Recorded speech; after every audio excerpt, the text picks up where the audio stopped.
What is up? And this is Conjecture. So a while back, I started doing parkour. What? And even months into it, I realized there are a ton of misconceptions that the public and even I still have about it. When we hear parkour, we usually think of insane people jumping off buildings, like we see in Assassin's Creed or YouTube videos. There is some truth to that, but the people doing this aren't stupid daredevils, and that understanding of parkour really takes it out of context. So I'm making this video to explain the philosophy and history of parkour.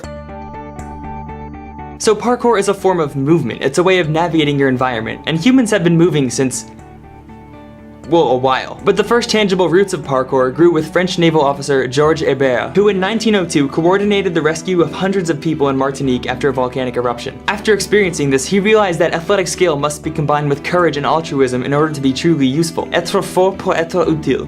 Be strong to be useful. With this in mind, he eventually created méthode naturelle by combining published European physical techniques with indigenous environmental movements he observed as a naval officer in Africa. The natural method provided ways to make our movements more efficient. It included techniques like rope swinging, wall climbing, tree climbing, really focusing on climbing, because going up natural things isn't a skill we tend to develop. To train soldiers in his natural method, Hébert implemented the parcours du combattant, literally course of the fighter, essentially the first modern obstacle course. For a long time, many French soldiers trained with parcours du combattant, including militant firefighter Robert Bell. He held the same beliefs, those of useful athleticism, that were the foundation of the natural method. But even more inspired by this natural method was Robert Bell's son, the founder of modern parkour, David Bell.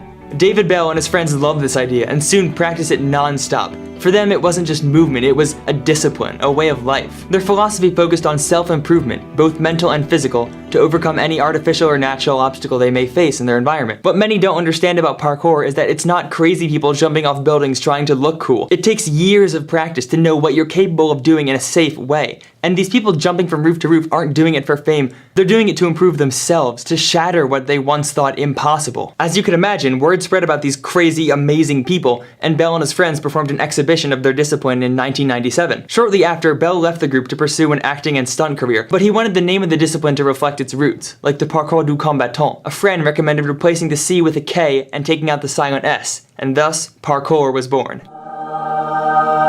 This group and Bell continued to perform other public events, but the problem was everyone only saw the incredible things they were doing, like the YouTube videos we see. They didn't understand the hard work, training, and philosophy behind parkour. For a while, there were several injuries and deaths because of copycats who had no idea what they were really getting themselves into. But this all changed in 2003, when Sebastian Faucon, one of Bell's best friends and original group members, starred in the documentary Jump London. This documentary showed all the incredible things that Faucon could do, but discussed at length the philosophy and the precautions they take in practicing their art. This documentary also saw the first usage of the term freerunning, which Faucon had intended to be an English translation of parkour. Unlike parkour, which focuses on efficient movement through the environment, freerunning is more about creative expression, incorporating elements like flips. Faucon actually left the original group the same time Bell did, but to teach and pursue this more creative form of parkour. Now that people really understood what parkour and freerunning were and how to safely practice them, it really took off. London specifically became a hotspot for parkour and freerunning, and many teams and parks emerged. And then with YouTube in 2005, things really exploded because anyone could share what they were doing with anyone else in the world. In this description, you can find videos of the type of parkour Bell and his group originally practiced,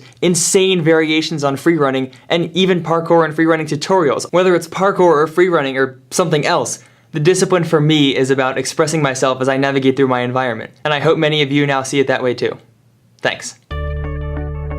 I make videos every week about things that interest me, like parkour. So if you thought this was cool and enjoyed, then subscribe and share with friends and comment and let me know what you think. Speaking of, I plan to do another video about parkour, one with me in it, talking about my relationship with parkour, so stay tuned for that. Thanks.